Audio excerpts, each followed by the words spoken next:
Hello and welcome to the Reviews Brothers. Being a generic hero is all very well and good, but every now and then you might have the urge to shed your goody two-shoes attitude and instead be a monster for a while so you can eat people and mess shiz up. Now, of course, just because you're a monster, it doesn't always mean you're the bad guy, just a monster. And in this video, we're going to take a look at some games that let you be just that. Be sure to check out part 1 of this topic if you haven't already seen it too. And now, how about I shut up, you press that subscribe button, and we take a look at some games. We are starting in the arcade with Avenging Spirit. You play as a poor bastard who's just walking along with his girlfriend. Suddenly, a bunch of criminals appear out of nowhere, take your girlfriend, and shoot you dead. As we all know, when people are murdered, they turn into ghosts, so you are now a spirit who can possess people. So you make your way through the evil gang's hideout, possessing anyone you see along the way and using their weapons and abilities against them to help you out. It's a pretty cool premise and actually a very fun game. At the start of the game, you can choose from one of 4 characters to get you going. This is a nice touch. Each character you possess in the game has different health, attack, jump abilities, and so on, and you'll really find your favourites quite early on. You have blokes with a variety of weapons, from machine guns to missile launchers. These tend to be the all-round characters with half-decent health and medium jumps. Then there's women who know kung fu. They're fast and have close-range attacks. They can also jump really high, but they don't have much health. There's even vampire men that flash people and shoot bats out of their crotch, dinosaur men that breathe fire, baseball players, mages, and more. The variety is actually really very good and pretty random. More characters are introduced in each level and you really don't know what you're going to get next. Once you've possessed someone, the only way to leave that body is for that character to die. When that happens, you exit their body and then you have an energy bar that starts to deplete. If you don't find a new body before it runs out, then it's game over. This means that when you do die, you often just have to possess the nearest person to you, whether you want to use them or not. As luck would have it, the evil gang are actually messing around with ghost stuff themselves, and are working on a machine that can bring people back to life. This also means there's power-ups around the levels that will replenish your energy bar, which is nice. The levels themselves aren't anything too exciting. You've got streets, sewers, enemy warehouses, and that sort of thing. In fact, they're very generic, and I'm kind of disappointed they're not more spooky based. They can be quite large though, and have a few paths that you can follow, which is nice. You also have to find some keys if you want to beat the game, so exploring is important. Levels also end in boss fights. These are really fun, and as always you'll need to figure out the boss patterns, which could take a few tries. These fights are the only places where if you do die, you don't turn back into a ghost. You just come back as whatever character you arrived as. This can be a bit of a pain if you're someone that doesn't have a very good attack for the enemy that you're fighting. Know what I mean? The game looks decent enough with some classic looking arcade sprites for the time. It's all nice and colourful and I do like the designs on everything, even if most of the characters look like they're from totally different games. It all controls well as well, and I've got no complaints there. It's fun to try all the different characters, and it really makes you want to see what's next. Even though you're a ghost, this is definitely not a horror game, but that's not what this video is about, just games where you're some sort of monsters, and ghosts count for that. The main thing is that it's a fun game, and it is one I'd recommend playing. It's also available on the modern consoles, so it's easy to get hold of.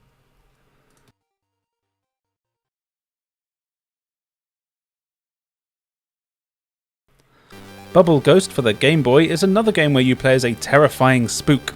This is a really simple game, which I guess is sort of a puzzle game, though I'm not entirely sure how to classify it.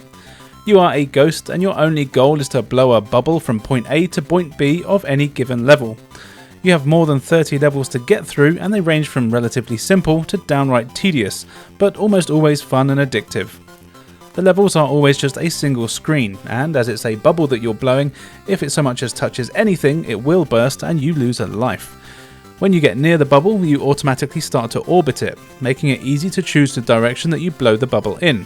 Press B to blow and the bubble will move. You can hold the button down to make it gain speed and move faster, though this isn't always recommended as the chances are you'll probably blow it into one of the many obstacles. Most likely you'll hit a wall, but there's also plenty of other things to watch out for. There's candles and fans that will blow the bubble in other directions, moving platforms, spikes, and so on, even wild animals. Some of the obstacles can just be avoided, whereas a lot of them you can also interact with, like the candles. You can just go over and blow them out so they're not a threat.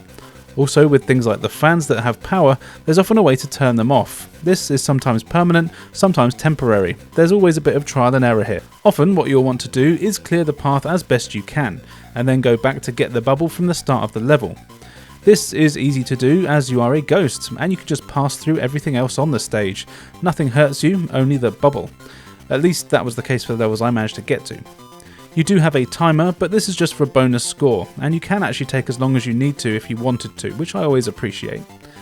In terms of gameplay, that's really all there is to it. It's a very simple game. It's fun and damn addictive actually. You do only get a handful of continues though, so it's unlikely you'll beat this on your first try. And there's also no save or password, which is a bit of a shame. It's all about getting a high score. It looks decent enough with a cute ghost design, and the levels are all they need to be, so no real complaints there. Most importantly, the controls are good. You will need to get used to the momentum of the bubble, but it doesn't take long. Overall, this is a fun game. It's well worth checking out if you want something relaxing and fun to play, while at the same time being dead.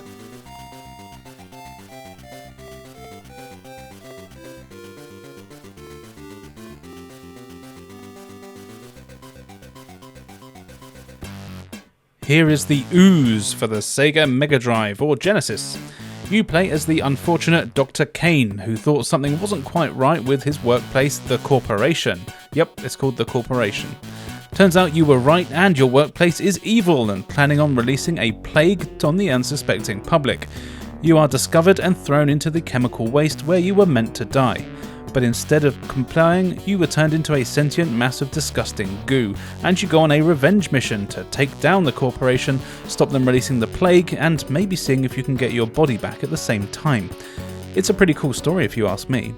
It's a top-down action game where, as the Ooze, you have to scrundle your way around some pretty large levels that are filled with all sorts of hazards and enemies that are out to stop you stopping them. You get a handful of levels here, and you can take a while to learn them. You'll need to explore, fight enemies and destroy barrels of waste, as well as finding switches that open up new areas of the levels for you to explore until you find the exit, which is pretty much your main objective. Being a pile of goo, you do have a few abilities. Mainly it's just to sort of slosh around, but what's cool is that as you play, you grow and shrink depending on how well you're doing. As you kill enemies, find items and destroy things, you'll find more goo or turn organic matter into goo, which then adds to your mass, making you bigger. This is handy as your weak spot is your head. If that gets attacked, then you will lose a life. Taking damage will make you smaller, but also you have to watch out to what is attacking you, as enemies might have weapons that can cut straight through your goo, taking massive chunks off of you, or even just getting straight to your vulnerable, beautiful face. You can attack though, and you have a spit attack that is slow and weak, but handy for things really far away. But your main attack is basically sending out your goo tendrils to hurt enemies or destroy objects. The range on this depends on your size. The bigger you are, the longer your reach. Makes sense. It can all be controlled while you're using it as well. This is good and it makes it easy to attack enemies from a distance. But that doesn't mean the game is easy. In fact, it's far from it, it's bloody tough. There's plenty of other hazards in the levels which are often more dangerous. There's flame pits, water pools which really mess you up if you get in them, electricity, explosions and so on. These can all be really hard to spot and will kill you almost immediately if you're not careful. As I mentioned before, the levels are large, and honestly this is where I had most of my trouble. There's no map or indicator of where you need to go, so you can often wander around aimlessly looking for your switch that you've missed. This can be a pain in the arse, and sometimes you move pretty slowly. Also, something that really bugged me is that when you do die, you've got to sit through a really long animation of the game telling you that you died, what level you're on, and so on. I guess they were very proud of the animation, but it takes forever to get back into playing and actually nearly made me quit playing a few times. It does all look good though, and I really like the artwork here and the way that Ooze moves around. The music is also excellent. It was done by the same team that did Comix Zone, and you can really tell as there's a bunch of the same sound effects and the music has a really same sound to it, but it's not quite as good as Comix Zone. This is still a pretty fun game, but it is bloody tough and often quite frustrating, so do be prepared to practice a lot. But if you're up to the challenge, give it a try.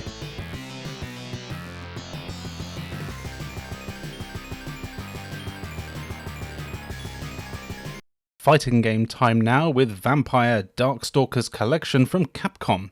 This is a cool compilation of 5 Darkstalkers games, which includes a couple of versions of the same ones, you know, like how Capcom does with Street Fighter 2 games. but it's really cool to play through all of them and notice the little differences. In case you don't know, I know I don't want to trivialise it too much, but Darkstalkers is basically Street Fighter with monsters. You got vampires, werewolves, mummies, Frankenstein's monsters, swamp monsters and more, and they're all fighting to the death in one-on-one fights. But as this is more Street Fighter, even though there's loads of blood-sucking bastards here, there's no real gore and certainly no finishing moves. But that's alright, because Street Fighter beats Mortal Kombat any day of the week if you ask me. Being a Capcom fighting game, you really know what to expect already. Each game has a varied roster of characters, with each one having slightly different lineup. Some add new characters, and some take them away, which is always something that annoyed me in fighting games. Why would you take away characters? Ah well. They each have their usual tropes of being slow and strong, fast and weak, and everywhere in between. But the roster really is great, and much like Street Fighter, which I promised to stop mentioning, you'll soon find your favourite.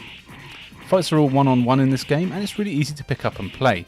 You can put together some really cool combos pretty easily, and each character has their own special moves you can pull off using the usual quarter circle motions, or by holding a direction for a few seconds, or making half circle motions. Thankfully, the game includes a move list in the pause menu that is all in Japanese, but still pretty easy to decipher. You don't get a ton of game modes, it's mainly just arcade mode and versus. The arcade mode puts up a hell of a fight though.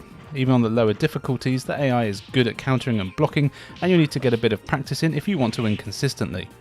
There are super moves here which you can do after building up a bar, but these are actually quite disappointing, and there aren't really any screen clearing flashing lights or anything. It's mostly just regular special attacks but with a bit more flair. I think I'm too used to the Marvel games in this art style. But as always, the games are best played with a friend. Graphics wise, it looks great. I think this was the first Capcom game to use this art style before the likes of the Marvel crossovers, and there's just so much personality to it all. The animation is super smooth, and it's a great use of colour, and all the characters are so unique in both looks and the way they play. And of course, the gameplay is excellent. It's a Capcom fighter, so it's just what you'd expect. Darkstalkers games are really great, and this is an excellent compilation. However, I will say there's not a whole lot of point importing this, as you can get hold of pretty much any of these games on most of the modern platforms anyway. But still, they are fantastic games, and although they are certainly more well known now, with the likes of Morrigan and a few others appearing in a lot of other Capcom crossover games, the series still doesn't get talked about all that much. So, play it if you can. Over to the Game Boy Advance now for Monster Force. This is a top-down action game where you get to control either Frankenstein's monster, a vampire or a werewolf, and if you're lucky, a couple of hidden characters as well. There's a convoluted plot about the various mad doctors of the world making monsters that scare people, but the monsters aren't actually evil until one of them creates some that are, and you've got to go and stop them. This basically means that you're put into a bunch of top-down levels, and the game plays a lot like the arcade classic Gauntlet. Each of the characters has their own stats in terms of speed, health and attack, but they all play exactly the same.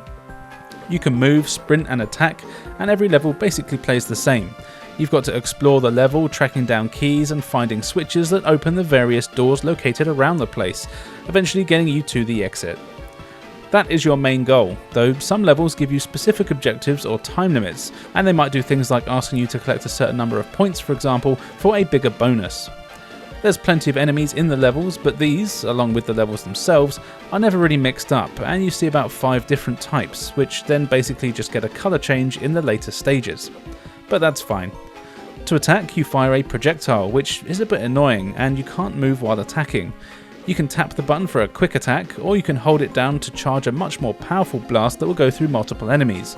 This is usually what you want to do, as enemies drop things for you to pick up, mostly currency, and the more enemies you kill with a single blast, the more money they drop for you to collect. Between levels, you will visit Igor's shop, and this is where you can buy various power-ups. There's passive ones that give you more health or attack power, or there's also single-use items like health packs or offensive weapons like laser blasts or lightning. No matter what you buy, you can only carry 4 things at once, so if you have 2 passive things in play, you'll still only be able to carry 2 consumables. This is a nice mechanic and actually makes you choose what you want quite tactically, but doesn't create too much strategy if I'm honest. As the levels progress, they get more complex, with more enemies and enemy generators to destroy. You'll also have to contend with teleporters, and as you can imagine, the levels become complex mazes which can take a while to get through. There's also bosses here, but you basically fight the same one over and over. He does get stronger and faster, but really after you've beaten 3 or 4 levels, you've pretty much seen everything this game has to offer. Also, the levels here are the same for every character. I actually thought there'd be a few different ones for each of them, but there's not, and it does make replaying the game kind of dull and tedious. Graphically, it's not a looker. It uses pre-rendered graphics that people loved on the GBA. Now, it might have looked good on a small screen, but if you're playing it any other way, it's a pretty ugly mess. The animation is decent enough, but it's just not an attractive game. Couple this with some stiff control and some frankly boring levels, and it's not really a game that I'd recommend. It did get half decent reviews back in the day, but playing it now, I just didn't really find it all that fun.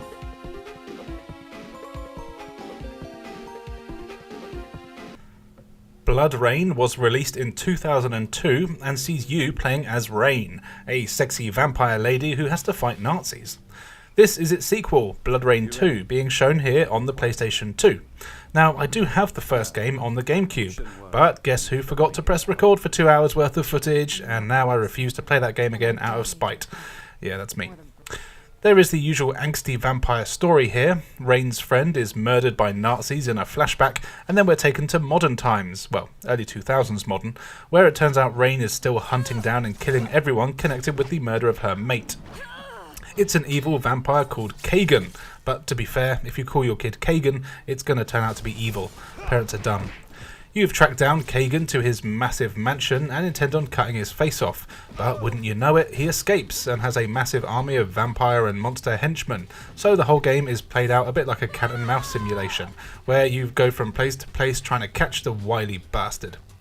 It's a 3D action game with a big focus on combat. For the most part, Rain has her knife blade things which are attached to her arms, and you can do various combos with these, and they do a good job of cutting people and monsters into bits, and you learn new moves along the way. And you also end up with a variety of guns, which are more like sub-weapons really. They are quite powerful, but use up bullets and are used more as backup, but they definitely are handy. You also have a cool chain whip thing, which you can use to grab and throw enemies around the place with, either bringing them towards you to kill, or more importantly, throwing them into scenery, namely spikes or other hazards for quick kills. And quick kills here are a blessing, as a lot of the enemies are incredibly tough, and you're almost always fighting 3 or 4 at once. Enemies have melee attacks as well as magic and a variety of guns, and you can't really take that much punishment before you die, which is kinda strange for an immortal vampire, but oh well. A lot of the time, enemies won't take it in turns attacking you either, and it's easy to get ganged up on and surrounded and killed. Thankfully, you are quite agile, so you can run and jump around all over the place to get out of harm's way. Another thing that helps are your various vampire visions. You have one that slows down time, making it easier to avoid attacks, one that puts you in a rage so you deal more damage, and one that lets you see enemies through walls as well as revealing secrets, so you've got a chance to see what's coming up and not get jumped. Oh, and also, being a vampire, to get your health back you'll need to drink blood. You can drink the blood of just about any enemy in the game, though often you'll have to weaken them or stun them first. There's not a whole lot more to the levels other than killing everyone you see, then moving on to the next area and repeating until whatever door or force field that's in the way opens up. But it is kind of fun, though there is a fair bit of jank. It's one of those games where it often doesn't feel like your attacks are doing a lot, and enemies will always continue to attack you through your attacks, even when you're slicing them up. And some of the animations here are very choppy, which can make the combat quite tricky. Some enemies will just block everything too, and this is where you really have to learn to block and counter yourself. Even on the lower difficulty that I was playing on was pretty damn hard, but it was doable. The game looks good enough, it's pretty average for a PS2, and it's not going to blow you away. Of course, Rain looks all sexy and has some nice jiggle physics, but the character models are all pretty generic. In fact, that's kind of a good way to sum this game up. It is pretty generic. I wouldn't say it's a bad game, but it's actually just painfully average. I do quite like the original better than this one. And both of these games also got a remaster in 2020, which was kind of random. But I would say this is a series that I wouldn't mind seeing get a new entry. It could be pretty good.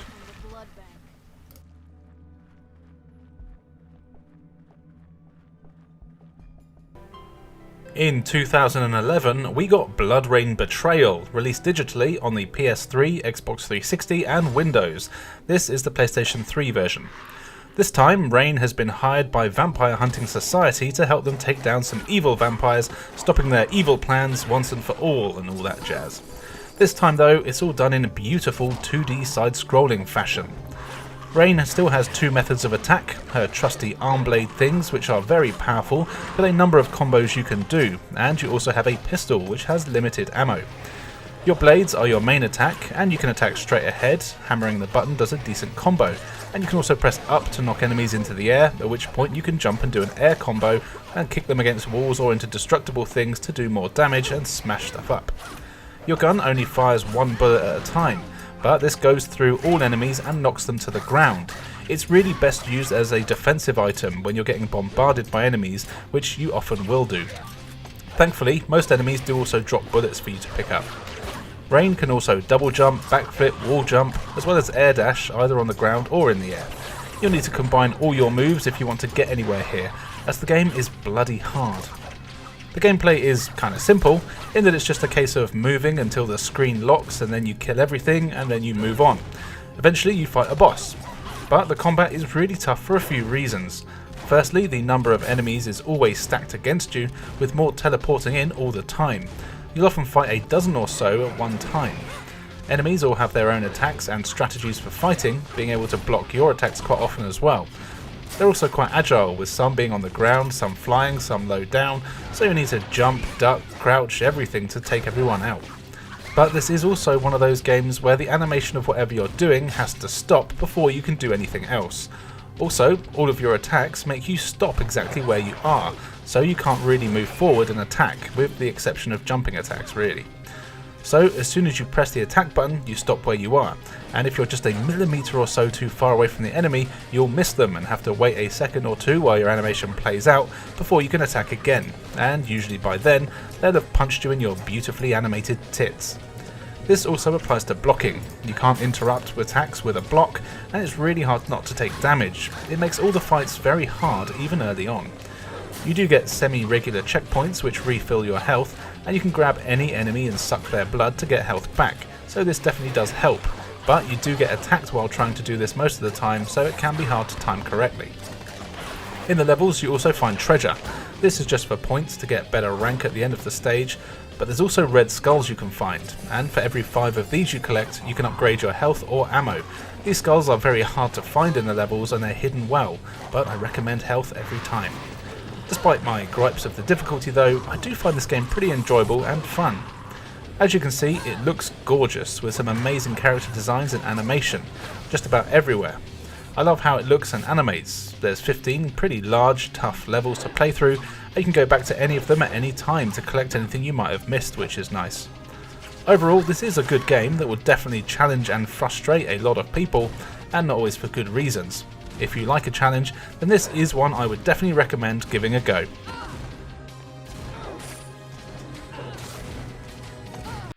We are off to hell now on the PS4. This is More Dark. It's an indie game that, if you're like me, you can get on sale for 20p, a bargain. This is a puzzle platform game where the devil's daughter, Evelina, is looking after hell while her daddy-o is on holiday. Unfortunately, she hasn't done a great job and things have gone a bit to shit, with people escaping all over the place. Evelina realises that this isn't good, so tasks her little demon minions with going around hell and rounding up these people. This is all done in a pretty fun, challenging single-screen puzzle game. You are a demon, and pretty much every level presents you with a room, some escaped prisoners, some wooden boxes, and a locked door.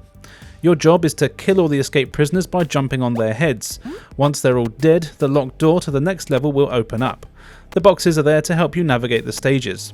You can run and jump, and that's about it really, and you can't jump all that high, so you'll need to make sure you push the blocks around correctly so you can create pathways and stairs for you to jump on so you can reach every part of the level that you need to, or sometimes you might need to jump off of a prisoner's head. As you probably guessed, the game starts off pretty easy, but soon gets damn tricky and there's a lot of trial and error to be done here. As you get deeper into the game, more things are added to the rooms. There's spike walls, crumbling floors, lava, moving platforms, passages that can only be entered one way, and so on. This really adds more strategy to the game, and it's one of those ones that you could easily spend an hour on a single level, only to feel super dumb after when the solution hits you in the face. Thankfully, you have a dedicated suicide button, which you'll need to press if you realise that you've messed up and can't beat the level. And even better, you get unlimited tries, which is nice, you'll need them. After every few levels you get a bonus stage. These are basically Arkanoid style levels where you bounce corpses of people into flies to kill them. They don't seem to add much to the game other than giving you something else to do, but it is a welcome distraction and I like these sections. As you can see, the game goes for the retro look, sound and feel, and it does it well enough. The graphics are fine and exactly what they try to be. They're cute enough, but nothing you haven't seen before. The controls are spot on, which is good, as this is one of those games that gets very addictive, and I do like having these simple puzzle games on my systems, so you can just sort of dip in and out of them when you have a few minutes. If you find it for cheap, then I'd definitely say it's worth grabbing. It's a good time.